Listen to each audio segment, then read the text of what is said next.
I don't know. All right, we are live. Right now it's just us two. Just hanging. We had Noah, but he had to drop off for a call. We're expecting he's going to come back, and we're seeing who else is going to show up.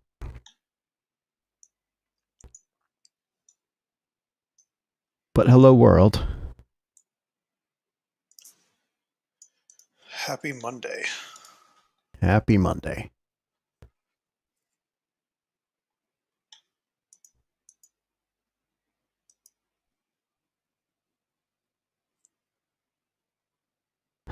It's live broadcast for you.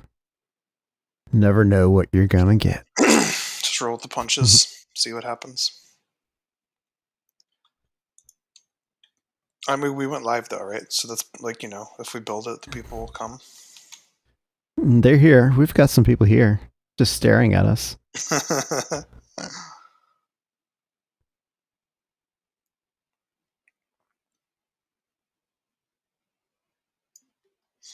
Whoops, I double clicked. What's up? We're here waiting. Here comes a Ralph. And then, A wild Ralph. Yay, Ralph is here to save us. oh, is there going to be nobody? There was me and Ben. We had Noah, but he had a phone call he had to grab, and we thought he was just going to go off cam. Then he left completely. Oh, Jesus. So I don't know if he's coming back. I'm bored. Please do tricks. Dance, monkey, dance. I actually don't even know what we're talking. I was hoping John was just going to run this whole thing, and I was just going to get back and be like, "Oh, this is so funny." He hasn't popped in yet either. Oh. All right, let's look at these news articles. Actually, I have a couple that I wanted to talk about, but it's going to be the me and Ben show today. Perhaps we can wait another minute or two. Or Ben and I, excuse my improper speaking. There's a good number of crypto stories in the Notion note today too. Crypto. Yeah, are they mostly about the price going down? Price action? This is bad. I didn't look at it today. Oof. Yes.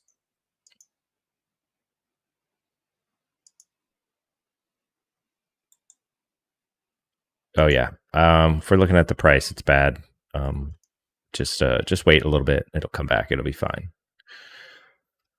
Ooh, we got some log 4 shell again. I don't even know what that is. Not just that, but our good old friend Solar Winds. Oh, they're back to sail away. They're back together. Just a whammy combo. Well,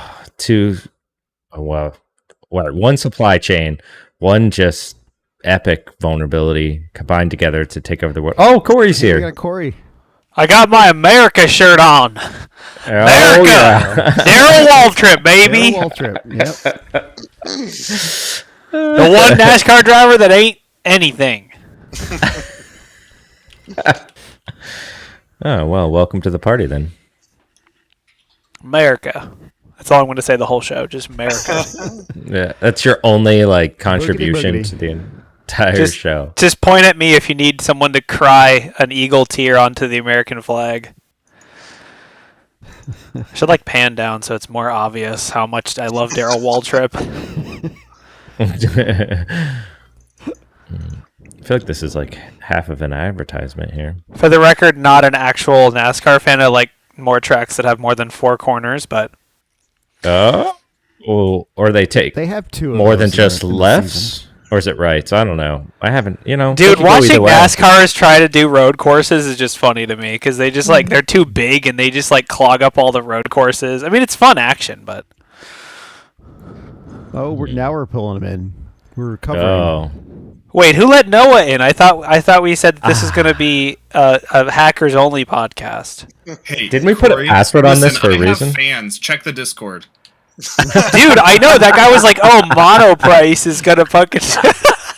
He called you Monoprice. which is a website that sells like cables and shit. Well, they sell affordable goods, right? Quality goods at affordable prices. That's So exactly the what you opposite are, of Noah. Noah. The opposite of Noah. Also, Ralph, your audio is like ear rape level. Is it too loud? Corey, yours might be overdriven too. So check on your volume again there. Yeah, Corey, speak for yourself. I just thought it was excitement about the NASCAR shirt. I am excited about the NASCAR shirt. Sorry. And we've got I turned John. her down a little bit. So more. wait, NASCAR Fresh shirt. out No, training. you need NASCAR coveralls. I don't even know what we're talking about, but if you're going to go NASCAR shirt, you just go straight up coveralls. I went NASCAR shirt for today. Coveralls. Check. Hello. We hear you, Hey, John. John's here. All right. Are we talking about NASCAR? Yeah. Yeah, because I have my official NASCAR shirt on. Darrell Waltrip, baby. I don't actually like NASCAR. I just thought it was a fun shirt. Yeah, I dig it. America, F yeah, gonna take these cars, gonna turn left, America, F yeah. We don't have no fuel injection. What are we, wusses? Oh, they do now though. Is that Hey Ryan, that can we take that section and like make an album from that? Sure can. sure? Awesome. Oh my god. Just put it on a loop. So Yeah. Ralph, I'm letting you drive today, man. Okay, shit. No, go ahead. I got this. I haven't done it. I got it. It's Okay, fine. I haven't even looked at the news stories. I literally just got done teaching and off a meeting with Noah, so he's I why I'm understand. late. That makes perfect sense. so- Yeah. That is why I'm late too. So Yeah, Oh, the old double excuse, right? that's And funny. Fingers point at each other. Brian does. Oh, look, it's John. I get to stare at him for another hour. You know, you can hand the show to me, and I'll just say that every country in the world belongs to America. You've been working on that, haven't you? Yeah, I have a whole speech. An eagle cries Yeah. at the end. Yeah, Mm. Eagly, your pet eagle. Yes. The I don't He know was if you guys- rescued. He was a rescue eagle. He was saved from the clutches of a polar bear. No, of Canada. I drove Canada? up to Canada, Canada. found a bald eagle. That's It was probably being like attacked- highly illegal, stealing a Yeah, bald I'm eagle sure. from Canada. I'm sure right here, but they're Canadian. What are they going to do about it? They're going to come here and get it from you? No, Imagine, yeah. they're gonna- Plus, it's it'd an be great eagle, if Dale so jumps in like right now. Somebody from well, Dale shows up. What are you doing with our eagles, eh? hey, we're sorry you had to steal them. We're real sorry you had to steal them, but we want them back. Yeah, we're don't sorry. you know? Yeah. Then you find out that like Canadians special forces are not to be effed with ever. Hmm. They are freaking amazing. So Mostly in drinking battles, but they may have other capabilities. no, I was hanging out with one from Canada. This was at a conference at the Swan Dolphin Resort, and we were at Oh, Jelly Rolls, oh, which is a place where they play Disney. piano. Yeah, and there's a great big lake there. And I was drunk, they were drunk, and we had another guy with special forces out of the UK, and we were all like drunk, and we decided it would be a great idea for us to dive into the lake and see who could swim across it back to the hotel. Wow. And I'm This is not kidding. brave. Like 15, 20 minutes of like, we dive in and I'm going, getting my ass kicked, of course, right? Because I'm in IT. And all of a sudden these police boats show up, they circle us, like they had cameras, they were on it as soon as we were there. Almost got kicked out. That was one of the times I almost got kicked out of Disneyland or Disney World. One of the times you're probably on the watch list for sure. Mickey's no joke, man. Mickey's legit. Yeah, the only thing that I think saved my ass is I know the security team at Disney pretty well.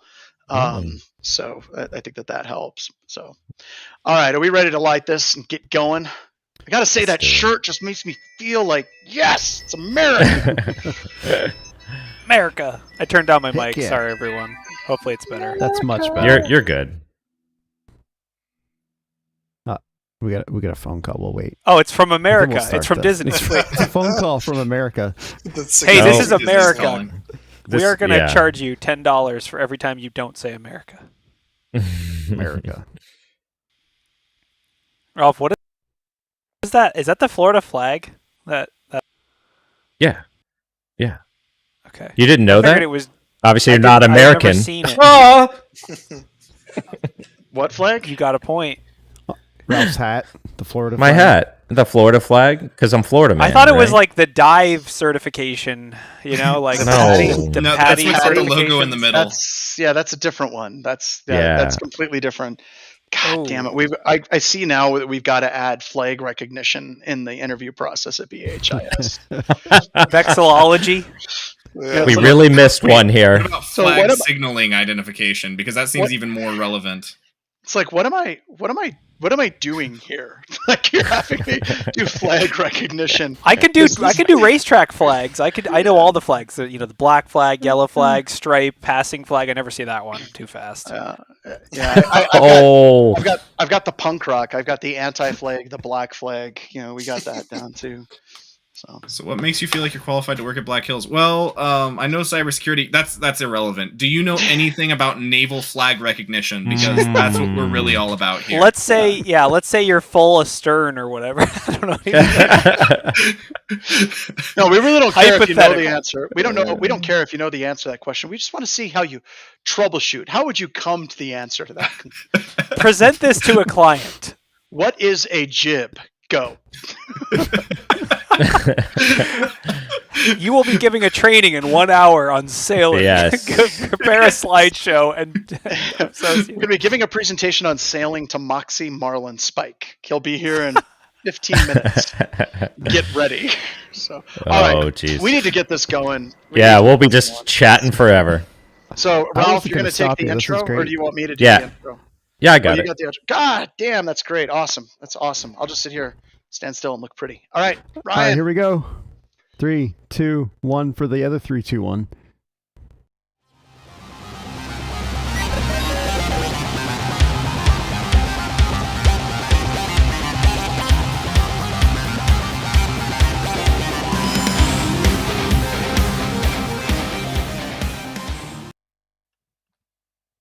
Welcome to Black Hills Information Security, talking about the news. I'm going to be your host today, Ralph May, and I am joined by a studded cast of players and people. We have Corey, we got Ben, we got Noah, and of course, we have John, who has given me the privilege and opportunity of making the intro today. So, super excited. Yeah. And we got tons of great stories, mostly, I don't know, Log4j. Mostly And- Log4j. Like we got, Oh yeah, no, hold on. It's Log4j and SolarWinds combined together to make the ultimate attack. We've got some crypto news. I don't know, the market's up, the market's down, and crypto's gone, and a bunch of other good stories. So let's get to it. I'm actually really excited about the crypto going down because I really want my friends and family member to stop asking me questions about investing in cryptocurrency. You also Like, want you to buy a GPU? Yeah, that's honestly mine. Totally selfish. I want to just get a new GPU, and I'll never be able to do it while crypto's up. So. Nope, no way.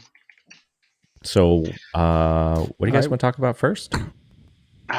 Somebody was asking Buzzword about attack? What is it? The official attack of buzzwords? It's Log4j and SolarWinds. Is it cloud based? Can we just add Yes. some other ones in It there? can be. It can So actually we're be. going I've heard it Log4j. runs on Cloud. blockchain. And, Is it a blockchain is powered by decentralized? AI? Yeah. Yes, yeah, and they use an S3 bucket, so that's the Some whole are calling attack. it like the new malware attack -ng. New malware-ng. Why is All it right. new? Doubly new. All right, we'll start there. So there is a new Log4j attack that's targeting SolarWinds, specifically, and some other, I think, cell phone devices here. But anyways, it is a obviously Log4j, SolarWinds. They released the patch. There's already a CVE out for it, and it's the combination of the zero-day vulnerability in SolarWinds ServView file sharing server. So not supply chain, regretfully, but That would be the last buzzword to like put into the Infinity Gem glove of vulnerabilities. Okay, so hold on. We need to zoom back to just one thing real quick. You said it affects SolarWinds servers and some mobile devices. Like, What? Well, no, they're not How do you networking. even pronounce that vendor? Zyzel? Yeah, Zyzel. Yeah, Zyzel? they're not mobile devices. They're networking devices. Oh, okay. Sorry, That makes sorry. much more sense. That was me just assuming that it was a cellular because I've seen a brand that makes cell I was phones just like trying that, to see where the Venn diagram would overlap between SolarWinds and mobile devices. That would be pretty fun, though, right? Like the SolarWinds app that totally is vulnerable. Yeah. What is Just the something. ServU? Does anyone know what ServU is? Because it sounds like Yeah. something from the 90s that I would be buying for $6.99 a month on a CD. It's an FTP file server, like okay. software. So that There's checks. kind of- So it basically is. It basically is exactly what you said it was. Yes. I think, I'm not sure, but I think that one of my first classes where I was teaching buffer overflows, it was either a ServU server or Yeah. a Woo FTP server. I can't remember which one. It was a long time ago. So take me down memory lane here. We used to use FTP a lot. And in fact, we still use it today. Many organizations still use it, which is why there's still some FTP servers out there. And there's a couple big products, one of those being SolarWinds ServU. So I wonder how many Nice. FTP servers does Shodan? Oh, Say there don't, are. don't However look, many it John. is, it's you, too you many. don't want to know. Yeah. I have looked. You do not want to know. I'm looking. Holy crap. Wait, that's 1 million? Yeah. I mean, I will say that most they are companies have everywhere. moved to, they wrap it in SSH now. That's like Yeah. the normal thing is they do, it's Sometime. still FTP, but it's SSH wrapped. You say most, but there's 2.8 million in the United States that would like to disagree with you. yeah. Oh my god. Port 21's my bro. No, port 20, that's where all the magic happens, bro. Oh, that's the data. You're right. You're right. God, we got For the- just reference, John, pretty much anytime I install Sysmon on any client whatsoever, I find at least one system still contacting an FTP server. At Or least. actual FTP. So is it time for It's- FTP C2 then? Is it time? Should we go full circle and get it completely banned everywhere? I was doing FTP C2. It's probably time to bring it back again, but Bring no, it I back. remember doing C2 over. I think that's in Counterhack Reloaded Windows 2000 edition. So yeah, just brush off the code, get it into an execute assembly format, and it'll be good to go. It's a one-liner. Oh, okay, even better. But the first you have to like install FTP on the Windows 10 system first to get it to work. Oh my Yeah. god.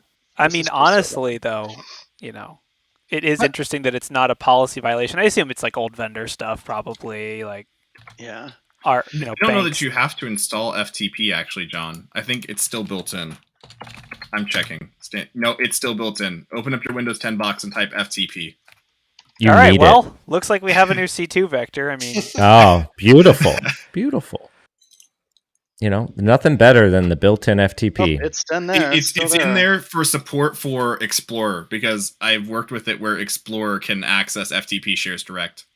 Yeah, I can't can we remember. also talk about how there's a Trauma. security researcher named Larry Cash Dollar? That is an amazing name. I hope it's a pseudonym, but that No, is an amazing I hope name. it's his real name because that's awesome. That is amazing. He has great parents. He's got great parents. All right, so I've got a question though. Are we kind of beaten up on SolarWinds? I love how there's this attack, and it's like you just see like the marketing department from SolarWinds. They're like, God damn it! Can't we We have just to find a new intern now. Wait, okay, so here's my like little bandolier of ammunition. One, it was reported by Microsoft and Akamai, not SolarWinds themselves. So that's already you're starting off on the wrong foot. Two, it uses another 0-day in the product, right? Like this, it's not only Log4j, it's another 0-day. So you're like two things that potentially should be fixed already, and you aren't reporting them to the public. Someone else is reporting them on you. I think it looks pretty bad, but it is fixed. So there is a patch. So I guess that's -1. So it's only one bad. It's not too bad. I like your methodology of the like stacked analysis of bad versus good. It's like your whole entire thing is like I'm comparing you to this rock. This rock is at 0. For every good thing you do, you get a +1. For every bad thing, you get a -1. Beat the rock. And Well, yeah, you can't hack a rock, so that checks out. hack a rock, right? Can't hack a I rock. mean, security level is high with rocks. I mean, It is high. very, very high. Absolutely. So, this was terrifying. So we need more of this. So Yeah. So I do that like should be totally. that should be our tester interview. You are issued a rock to test and report back on vulnerabilities. how would you go about doing this? What physical vectors are excluded? Yeah, exactly. So we got a request from the audience to talk about the Moon Dance malware. I don't even know. Is that even one of our stories? I can talk about Moon Dance. Is it and how Moon that Dance or works. Moon Bounce? I think it's I think Moon it's- Bounce. Moon Dance. It's a wonderful night for a moon Yeah, bounce. we I have that can as one of the tell. articles. Okay, cool. Perfect So- timing. That was just a transition, Ralph. It was I a had nothing- transition. Let's move into Moon Bounce. Yeah, so Oh, go ahead. go ahead. No, I was just going to say Moonbounce is a UEFI boot kit. Can't take it out of, obviously removing your hard drive's not going to, do anything here. This is, we had talked about these before too, right? We went down this kind of like rabbit hole of, how far do you go and, embedding The answer your... is shred the computer. Yeah. Well, wait. If you have secure boot or whatever the signature validation of your UEFI, will it catch this? Does anyone know? I don't think it does with this particular one. It depends on the The thing specific is that- UEFI that you're using. Well, and Secure Boot runs in UEFI, so if it's compromising UEFI, you would think it would compromise Secure Boot as well. But yeah, Oh. So kind of going through this, like anytime you're talking about like a UEFI malware, there's some specific goals and objectives of what it's going to do to the operating system itself. So in the past, I've talked about user mode versus kernel mode. So when your operating system starts, it starts in something called a protected mode, user mode and protected mode. It starts in user mode, and what that means is whenever that kernel is running, you can literally reach anywhere in the memory of the operating system and change anything you want. And most of the time, what you're doing is you're actually flipping the bits as far as checking the mandatory device driver signing functionality. And this one, the oversimplified image that I'm seeing, I don't see that in there, but they would have to, so that the Windows kernel is blind to the actual attack that's actually happening against it. And the real problem with these types of bootkits, like somebody was saying, just like nuke your computer, this is one example of many that we've seen over the years where even if you update your firmware, it's persistent. So what it does is it reads the version that you're trying to install and then it just updates its version to match that. So it kind of clones it, which is pretty cool. So protections against it: 1, don't let the hackers get administrative rights on your computer. the new UEFI signing should also work for this. Yeah. I think. Yeah, but I don't know how many it's got systems have that. yeah. I Intel's purchased got a used boot laptop. guard. I purchased a boot used guard. laptop that came with it because the last person clicked every link they sent. Yeah. I like that. Also, that's your right into the chip into the chip firmware at that point. So then you're basically relying. I mean, it still means it. Then we just start compromising the CPU firmware, but yeah. So you need your platform has to support boot guard, and you'll need a TPM. If your platform supports boot guard, it probably has a TPM, and then and that's only for Intel too. So who knows if you got an AMD, what you're going to do over there? No one really cares about Well, it. AMD has a TPM built in, so That is true. AMD does have a TPM built in. They opted out of that whole separate chip thing. you can still get one, but it will allow most AMD devices to run Windows 11, and Intel will be kind of not be able to do that on a lot of like gaming hardware kind of stuff. Yeah. Would setting firmware passwords also be effective, like static firmware passwords? I know that prevented certain things like boot hole you could bypass boot hole and make it so you couldn't do stuff by just setting the BIOS firmware passwords. Yeah, with this one, I don't know, but it all depends on how the update process is for your firmware. Right. Yeah. So whenever you update from your Windows side, I think it bypasses that. I think that you can update your firmware without the password, but it's when you're accessing it and modifying it, that's when it asks for the password. Gotcha. So, but no, it's interesting in the U.S. government and military DoD space. If they think a system is compromised on the high side, they literally either shred it, or for the very large servers, they take it out in a tent down in Sandia National Laboratories. They have these tents out in the middle of the desert that have like a perimeter with a fence and people driving around. But you go way out in the desert, long way, and they have what looks like an igloo type tent, and it's just filled with server equipment. And they basically put all their stuff out there because there's literally nothing that they can do to trust those systems at all. And then every once in a while, I think it's like once every 5 years or something stupid like that, they shred them completely because there's nothing. I was hoping for something more dramatic, like they put them all out in the desert and use it for a nuclear test site or something. They take them all out in the desert and then they glass them. So they test new weapon systems on them, right? Just which would be awesome. That would be like the coolest thing ever. What other stories do you have here? Oh no, that was it. That we just ran through them all. I'm just kidding. We have a ton. Do you guys want to talk about any crypto stuff? We got a couple of attacks there. We could save that for the other show too. I would love to talk some crypto to pump up the other show on Friday because I missed the last show and it was an awesome show apparently. All right, so Crypto.com finally confirmed a major hack that lost 34 million, which is actually kind of small. This was a pretty recent one that came out, a pretty recent attack in that they confirmed it, right? So I guess the hackers gained access to 483 users, and they stole around 34 million, representing 4,000 ETH and like 443 BTC. I think that these users didn't have two-factor. I'm not sure here, but in essence, Crypto.com is confirming that this attack actually happened, and that users' accounts were compromised. So this is their first breach, so that's good. I like that. So you have just a -1 against the rocks. You still have room to improve. Well, you can still recover from this. You just need to do something to get a +1 now. I'll never financially recover from this. So yeah, we talk about these kinds of crypto hacks all the time on the CoinSec podcast. And basically, number one, in the crypto space, 34 million, they got off easy. That's nothing. We've seen $200 million hacks. I will say also, it'll be interesting to see if they choose to reimburse their users.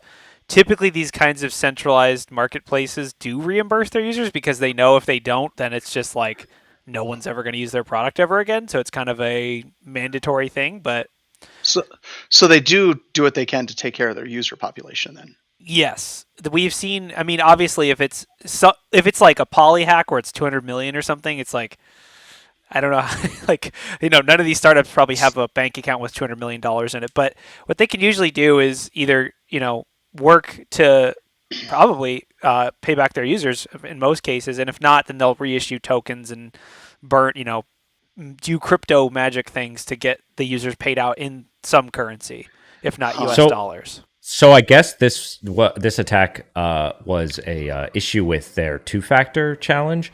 And so I guess what happened is that these users' passwords were compromised, but there was some bypass in Crypto.com that was allowing these attackers to get by the two-factor. No details, without. This is the only crypto. We've seen the same type Coinbase, of thing. Coinbase. Yeah. We talked about it a lot on the last CoinSec podcast with Jack Reciter, who had some inside knowledge about the Coinbase hack.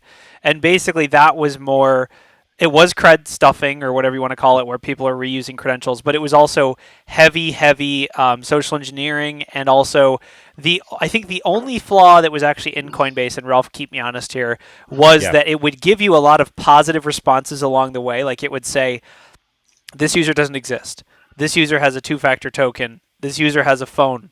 And they would SIM swap people that had the phone, and then you could also get people's balances without authenticating. So you could pull and see accounts that were valuable to compromise. So it's a hack that's 20 questions.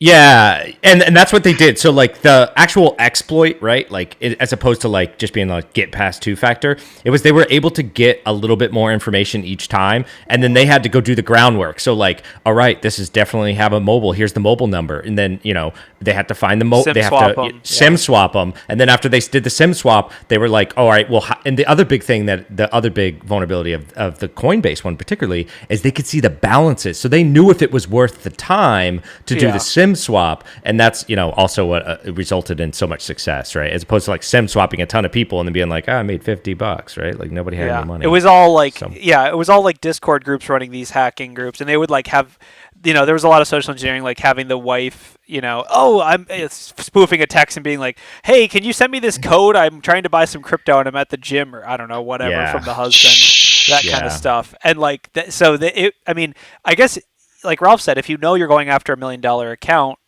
you can dump 2 weeks into social engineering this person and just kind of hope for the best. But and the other thing too, they subsidize out the attack. They'll just be like, hey, I'll pay this person to SE this person to just get this little piece, and then they'll take that and then they'll run with it. And you could trade, like, here's a compromised, I have their credentials, but I don't have their 2-factor. That's worth X amount. And then, go after those people. But Coinbase did pay out all the users that were compromised, even though it was kind of, in some way, it was, I guess you could argue it was not really Coinbase's fault. Although, the 2-factor flaws weren't like bypasses. They were just like Ralph said, steps along the way. But they did, because they know it's reputation. Their reputation is everything. Like, when you're using these central wallets, you're trusting them with your money because you're encrypting your crypto into their wallet, basically. Like, technically, yes, it's your wallet, but they have the keys, so it's not your keys, not your wallet. That's like the famous saying. So, I guess they didn't say whether they've paid them back.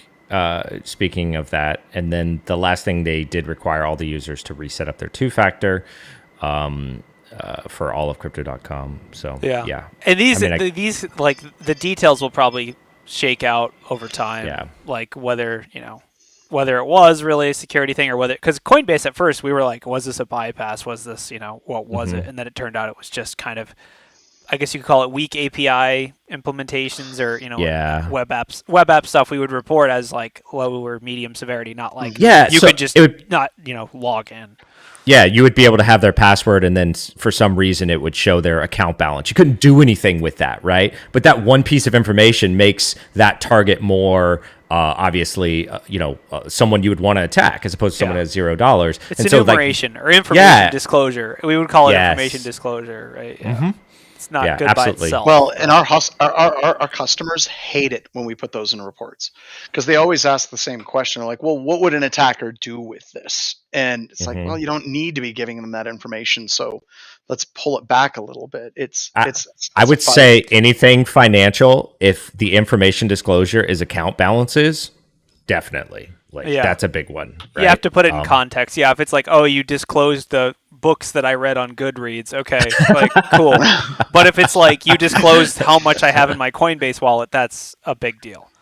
Yeah. Well, and arguably though, you like you said, like the books you read, it could still be valuable information to the right people. It could be used for advertising. It could be used for whatever else. Run of the mill stalking, whatever. It's like a low versus a high, though. It's like a low. Sure. It's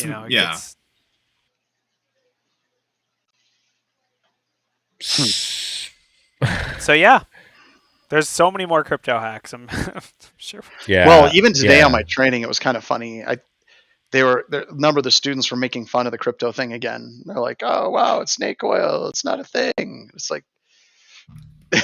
People are using it for funds and money is getting stolen. Therefore, we have to go there, security people. Also, countries are buying the dip. I think one of those, it was Ecuador or one of the other South American countries that's invested in Bitcoin. They invested like another 50 million or something to buy when it started going down, they were like, "Ooh, a deal."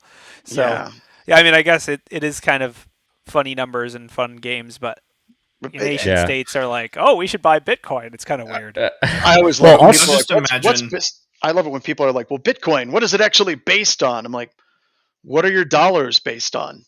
It's like, well, we got guns.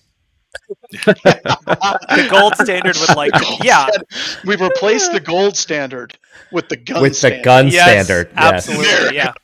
Well, America is just an insurance company with a standing army. I mean, let's just you've got half the budget going to Medicaid and Medicare and the other half going to defense. So it sums it up pretty well. Yeah, and so even in the crypto space, we talked about this on the other show too. We had another article just about North Korea stealing millions of dollars in crypto startups all over the world, right? And so they're just easy targets, to steal from, and countries are attacking them, going after their weak. Just the idea that this thing is easy to steal and the security is low, so. Yeah, and then diverting My those joke funds. was that you could take they're hacking crypto so that they can buy stuff online because they're sanctioned. So they're like going on Alibaba. Hi, I'd like to order 3 million kilograms of rice, please, and I will pay in Bitcoin. What's your shipping address? It's not important. Not important. Just leave it here on the border between. So that whole entire thing has kind of freaked me out in the past because there's people that are mules. Like if you actually follow this and how it works, there's these people that are really like mentally not all there, and they befriend people, and then their whole job is to receive the million pounds of rice and then repackage it and ship it someplace else or like move it around. And it like there was some like I think it was Vice or something. I was talking about these people that these stolen goods that are ordered with like fake credit cards, they go to these people's houses and they're literally told, well, every single day I take it to this particular location in the woods and one of my friends picks it up. And when the police show up, they go out like to this person's house who's literally a mule and has no idea what's actually going on to basically kind of launder these goods. It's absolutely fascinating. And then the significance of some of that stuff is that they don't know usually they don't necessarily know who the person picking up from them is or what the package is entirely. So no, they just it gives them some like plausible deniability in a sense too. It actually provides a little bit of protection, but yeah, they don't have any idea like any stage of the process because they'd be like, well, who do you give it to? And be like, I don't know. I drop it off in the woods. I put it on this park bench and walk away. And that's the end of it for me. That's as far as I know, and it kills the investigations. Well, I think the craziest thing is how cheap these mules are. Probably, right? People are willing to do it. They do it for free. Like the one that I saw that was the saddest was this guy was like being played, and the police were there, and he's like, "Well, I do this for my girlfriend," and they're like, "Great, where's your girlfriend?" "Well, she doesn't live here. She's online." And they're like, "Can I see a picture of your girlfriend?" And they're like, "Yeah, here's my girlfriend." Shows his computer screen. And the police are like, "So your girlfriend's Giselle, the supermodel." Okay, and then you could just see that guy's whole universe is now crushed. Like it's like, oh, I feel bad for him. I mean, that happened in the Panama Papers too. Like that law firm famously had like random people just signing all the legal documents. Like they just had like I think it was based in it was either Cayman. It was one of the Central American states, and they had like whoever would just sign. Like it'd be like, hey, you want to sign these legal documents? I'll give you $10. Like that's who were the officers of these companies that were managing like $200 million. Just shell corporations that are shoveling it all the way around. Exactly. Yeah. Well, you can buy someone's signature for $10 apparently. Like yeah, it's just blows my mind. At the same point though, like how often on like the daily do people just agree to the terms and conditions? And I mean, what's the difference really? No, really. Yeah. The difference is $100 million under management running under your landscaper, your coffee guy. So we had an electrician that showed up. We had an outlet that was put in at one of our properties, and the guy came in, who was super nice. He was a weird guy. He kept singing to himself while he was working, but he didn't have headphones or anything. So that was interesting. And he came up with his iPad. He's like, "Could you sign this?" And it was like 37 pages. I was just scrolling through, and I'm like, "Hey, can I pay with a credit card now?" He's like, "Nah, it's okay. We'll call you and we'll take care of it." I sign it and I sent him on his way. And like I got an email with the bill, and we got a call like 10 hours later. Like it was like probably 36 hours after he was there, livid with me, just angry. He's like, "You haven't paid yet." And I'm like, "What do you mean?" He goes, "Well, when you signed that document in there, it said that you have to pay within 24 hours. I was like, it was 27 pages of legalese, man. But no, just like, did you read the EULA? Next thing I know, I'm like human centipede because I didn't pay this guy in 24 hours. So you need to ship your car off to like some foreign country if you didn't see that part in the contract as well. Yeah, right. Yeah, it's amazing what you can get away with on those things. So we've kind of been on the topic of a couple things here, but the big one has been two-factor, right? With the crypto.com. And so it looks like we got another story today, which is a kind of interesting write-up. And this is about Box, actually. And they have a two-factor bypass as well that got reported to them. So kind of interesting. So the way that this two-factor bypass worked is through the SMS, which, by the way, if you're using SMS for two-factor, you probably shouldn't. But this one gets a little bit more technical than the traditional phones or SIM swapping, excuse me. So instead of attacking the phone company, they definitely attack the process here. So I guess that Box had the ability to have a like a authenticator app or SMS. This is pretty common. But if you set your account up for SMS, there was a flaw where if you were to log in as the user and go through so you need the username and password, right? So you do need their password, but you would go to the SMS, you would get a session token, okay, for that authentication. Now, you could actually reuse or abandon that as opposed to like getting the SMS and like getting the message. You could actually reuse your authenticator app for a Box account that you have, okay? And you could use that and the session token that it gave you in that process to actually log in, because Box wasn't authenticating whether the account, right, that entered the authenticator app was actually associated with the account that was logging in, and because you have the session token, it would let you log in as opposed to having to enter the SMS. You know why? Because inner joins and database queries are so freaking annoying. Yes. Or outer joins. Like, the joins, man, they get you. The joins. Yeah, so in essence, you'd be able to get into anyone's Box account with just a username. You and know password. that was discovered by accident, dude. You know that. That had to be like, It was a hold on, let me DB log administrator. It's just like, what? Yeah, let me log in. I just logged into the admin account. That seems bad. Is this Yes. site? Did we build our whole site on WordPress? Shut up. That is funny. I mean, I assume that was a fix, right? It was fixed. Yes. All I had to do was add that outer join to check They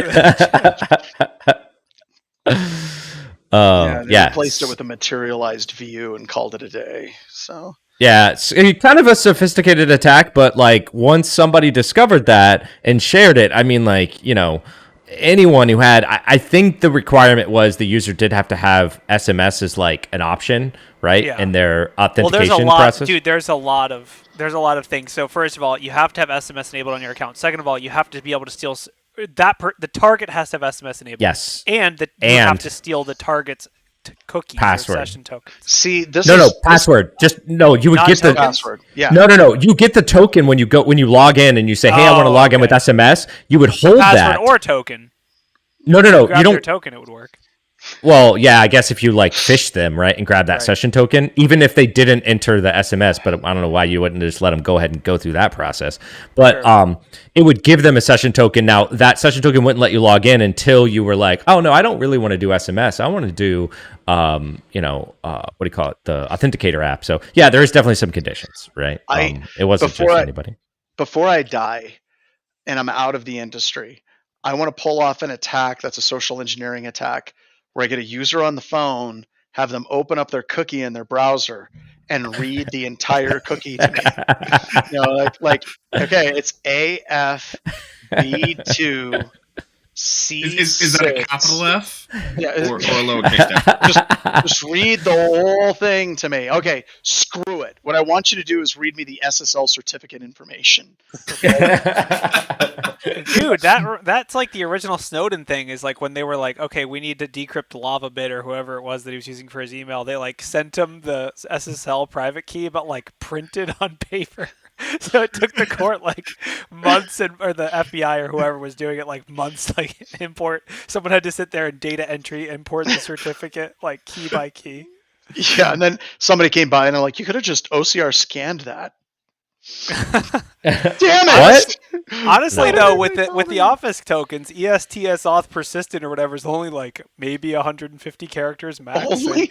Yeah, you could probably, dude, you could pull it off. Just teach them, be like, okay, honestly, just print it off and mail it to me, or just That would be awesome. You call Steve in accounting. Okay, Steve, I need you to print that off and I need you to send it to this address. I have a mule there who's going to take it out in the middle of the woods and leave it on a stump for me. But we joke about that. But you remember years ago when Metasploit got hacked? A long time ago. This was 2008. They actually got hacked because the attackers submitted a fax form that was DNS changes. You could go to their website and you could log in and make DNS changes. And they actually sent in a fax form saying that they were from HT Moore, saying, please update our A records to point here. Oh, this yeah. IP address. Yeah. Oh, my God. It was done through a fax. So it's not that And far. that was the first time an intern got fired. We got it. We don't have to have them email it to us. We just need BHIS to have a fax machine. And we Just can say have from help the desk, SSL all right, start over. this is a great social engineering play because you can literally print a lot of these things from like the command line. Just be like, okay, could you print this off for me? Yeah, I'm going to have to do some research on this. I need you to print this out for me and send it to this fax number. And then we can take it and do it. This must happen. Well, and that they would be fine with that because there is a subset of people who believe that fax is way more secure than email. And I've had arguments. Oh, it is with them totally. before. Yeah, It it's is, absolutely. it's not like more you can secure. just totally hook something up to it, like another fax machine, and print off well, whatever's you coming can't through. typo a phone number. Also, The No, amount of never. times that I've had to fight with like various HR departments, and they're like, "Why are you sending this via fax?" They're like, "Oh, because it's more secure." And I'm like, "In what world is this more secure?" Who told Like, you first off, you know They that this were is going wrong. across the WAP line, right? Yeah. And that like effectively is running on the exact same wire. Secondly, in what world is this more secure? Like, don't even get me started on this rant. It's the same thing. I hate fax machines so much because, like, I still to this day with banks, they're like, we're going to need a wet signature on that document. Why? Like, what is this? The 80s? Good God. That way, if you ever deny it, they can get that guy with the magnifying glass out, and he can like they do on like Pawn Stars or something, and he can like sit there and go over and be like, "Oh no, this is an authentic John Strand for sure." Authentic John Strand for sure. Right? Yeah. he doesn't use that pen. That's not him. That's definitely not him. I love how they had to coin a phrase for it now. I need your wet signature, please, not just the regular one. I need the wet one. Yeah, the whole signature thing is made up Sounds- anyway. Sounds dirty. No one It does. actually can anyone reproduce their signature accurately? I can't. I can't make my own signature. Oh. No, not even close. My favorite thing that ever happened with signatures is my signature is just a scribble. It's like, and my name is printed out in the document, John R. Strand. And my wife was signing her name, just first and last name. And we got done signing a whole bunch of papers for buying a house. And this is a long time ago. And the loan company's going through it. And they're like, oh, Miss Spurrier, in your signature, you don't have your middle initial. We're going to need you to re-sign all of these. And she looks over at me and she's like, but his signature is just a scribble. And I'm like, right there, the third bump, that's my middle initial. It's the bump. It's the bump. Yes. It's the bump. Yes. So, Oh my gosh. So, what was it? Last episode we were talking about the school district that got attacked, right? I think it which got one was it this ransomware. time? Yeah. No, So the city got hit with ransomware, and Yeah, the the city- school district had to close, so they got a cyber day. yeah, they got a cyber day. So I guess there is a school district here in Illinois that published their cyber renewal details because I guess they have cyber insurance. I didn't know school districts. And guess what? It's gone up. It's gone up a lot, actually. I think it was like $6,000 last year, and now it's $22,000.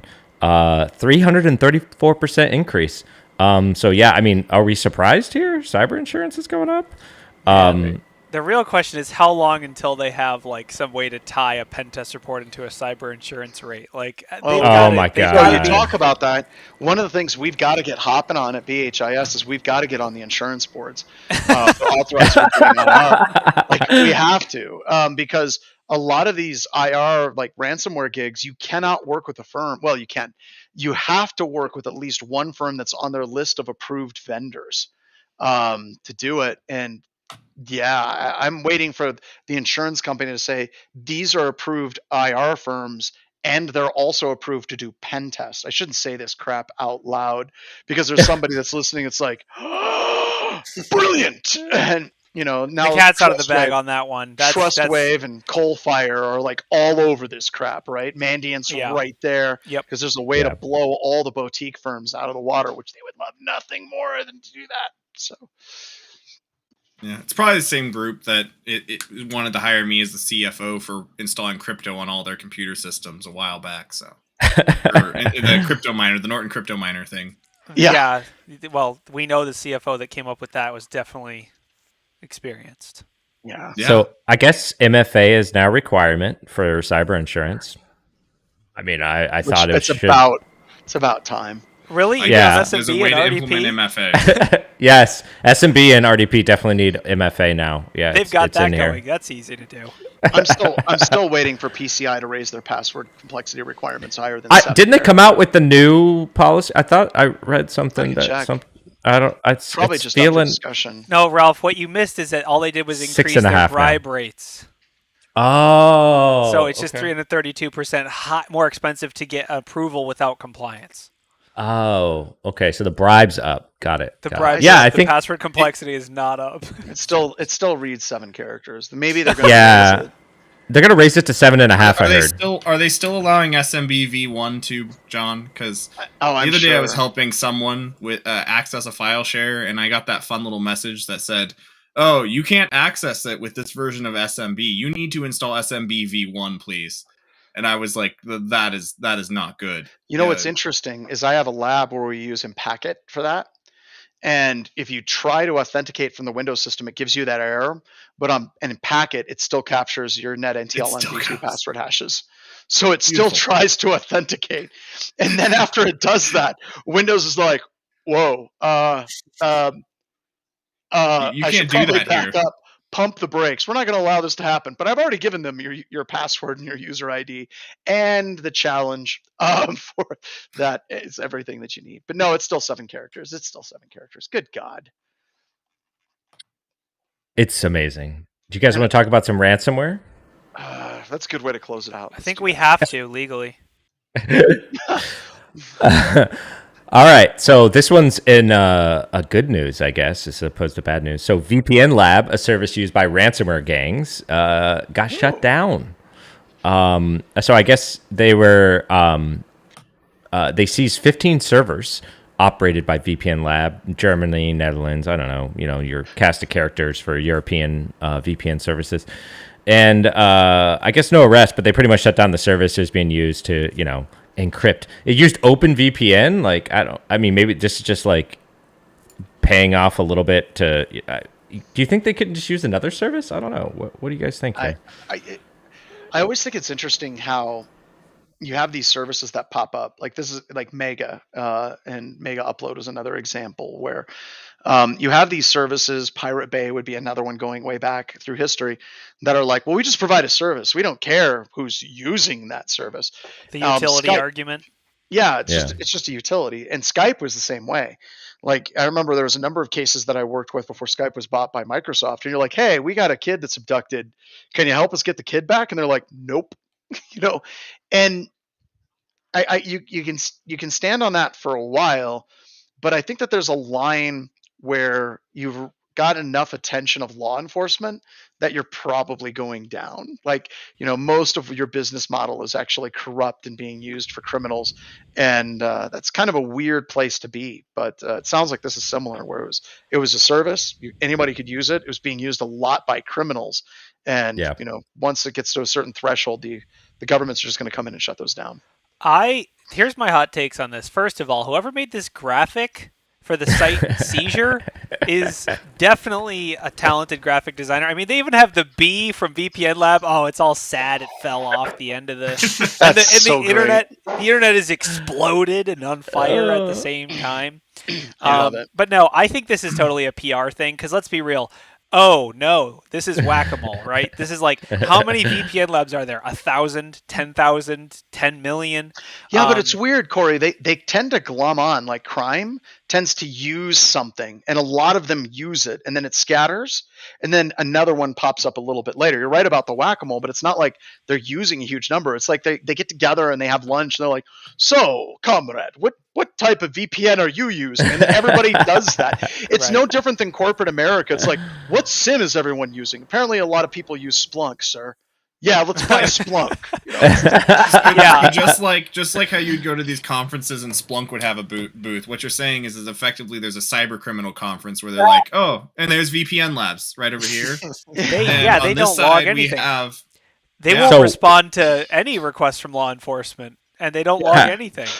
If you guys had to guess, what country do you think they host the ransomware cyber conference at? Oh, I would say Russia, Metaverse. but the metaverse. Metaverse. the metaverse. It's definitely got to be Russia, and they probably, get flown in and tanks I and feel stuff. like that's and too obvious, though. Like, you'd think you'd stick it somewhere, like, slightly off the beaten path, like Latvia or something like that. Estonia. somewhere has really fast non-extraditious. Yeah. internet. So, okay, Estonia speaking of would be a good Russia, one. the last one I want to talk about is that the news article that says this is literally the headline, and I have to. This threat intelligence expert believes cyber attacks aren't Ukraine's biggest concern. Really? Really? Are you sure? Like, Hold on, I thought Well- we talked about news on this show. Well done. that is Oh. the understatement of the century. Well done. Like, that's What? duh. Like, yes, tanks beat cyber threats. Like, I don't kinetic wins every time. What does he actually say? Does he actually say that? Oh no, is this Dimitri that wrote this article? Oh my God, no, it's Dimitri. It's an interview. Okay, so it's an interview.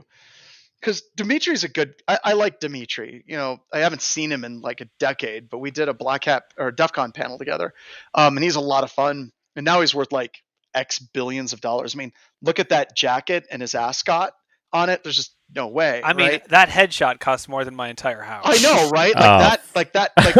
That jacket, Dimitri, because you don't watch this, I'm sure, is amazing. But I remember your ass when it was jeans and t-shirts, so don't get too uppity. I mean, I'm blaming the news outlet here, not the interview, right? I mean, of course it's Yeah. not their biggest threat. I'm sure they went into of course, they probably went into the interview being like, how can we get this guy to say that cybersecurity is their biggest threat somehow? He's not going to say it, right? It's like Uh. Lucky Number 7 said, it's like, what do you think is the biggest risk to Ukraine right now? Artillery. It's Artillery. Yeah. That's what they're worrying about tonight. That's their Yeah. Don't get us wrong. We talk about cyber attacks all the time. They're important. They're a big deal. But if you have tanks on your border, there are bigger problems. Take care of that shit first, okay? Yeah. Then we can patch the Log4j vulnerabilities, okay? Mhm. So, oh my God. That's a great article. What would you rather happen? Your power get shut off or artillery rounds hitting your house? You just make the decision, okay? Just tell me, what do you want? Your bank account will not matter if your bank is rubble. Rubles? No, rubble. No, rubble. Rubble. Yes, rubble. Barney Rubble? Trouble? Yes. I thought the Russians said they were going to make our houses worth lots of rubles. No, rubble. We laughed. Now is This the not time. funny. Now, yeah, I know. I do want to say, like, if stay safe if you're in Ukraine, but truthfully, it is the time. Like, it will be interesting to see if something is coordinated. Like, I mean, we all remember that missile test alert in Hawaii, right? Where they're like, Yeah. "There's a missile coming to your house. This is not a drill." Right It was now. right. It turns out it was a guy that pressed the wrong button. But it'd be very interesting to see if Russia would do something that coordinates like that kind of awareness system to to get civilians to do what they want to do or something like that. There are potential warfare uses of cyber attacks, but I still think a tank driving into your front door is potentially a bigger problem. So I am curious. Like, there was a question. question in the comments here. Like, what is the CVE score of an artillery battery exactly? It's high. It's It's high. 11. It goes to 11. It goes at to that point. 11. Yeah. So one of the things that you can watch for like warfare, and I think I could talk about this. I can't remember if this is classified or not. I don't think it is. But during the first and the second Iraqi war, a lot of people don't know this, but the infrastructure and power stayed up in the country through like the bombings. And it was one of those things I remember reporters were talking about. And they're like, well, why is this? Well, if you're sitting on their network, right, like you've hacked in, you want the power and the telecommunications to work. And the reason why is you can track communications sometimes just by volume to identify where their command hubs are, right? So in the Gulf War, the United States was like, we're going to bomb all these things, but do not bomb their power stations. Do not bomb their telco providers. So they could actually, we were sitting on their network and watching the communication happening real time, so they could actually identify where the various leaders were using that type of technique. So whenever we talk about cyber being coupled with kinetic, it's not always, do something and then level everything, but they can very much interrelate with each other. So you can actually take out certain command structures a lot easier because they start moving people around.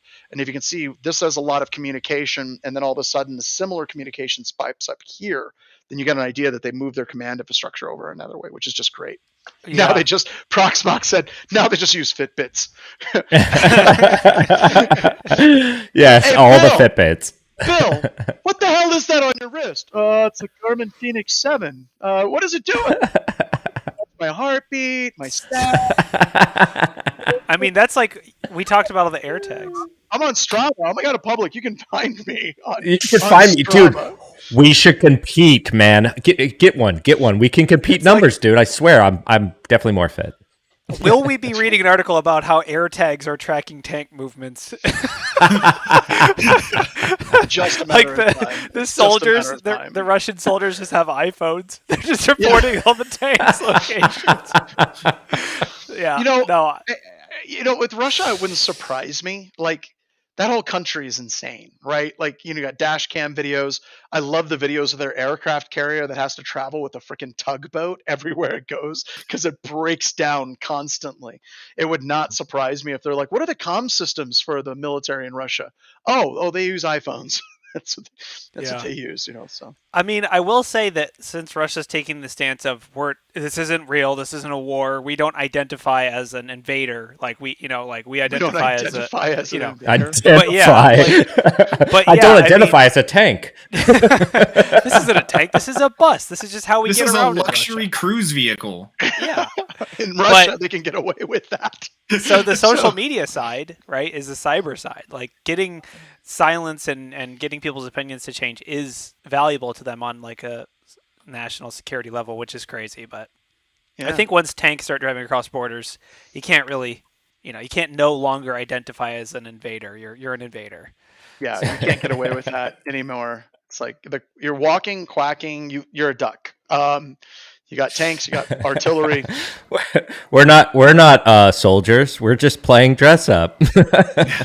Halloween. It's Halloween. What are you gonna do? It's one great big G.I. Joe cosplay. Yeah, yes, this is the biggest Ryan one. said LARPing. We're just LARPing. This is a drill. We're just trying to see what it would be like to invade Ukraine. We're not really doing it. Who posted that, the LARPers thing? Was that Ryan? That was Ryan. Yeah, I just laughed and blew snot everywhere. So thank you, Ryan. Just have this, It's like, lightning bolt, artillery!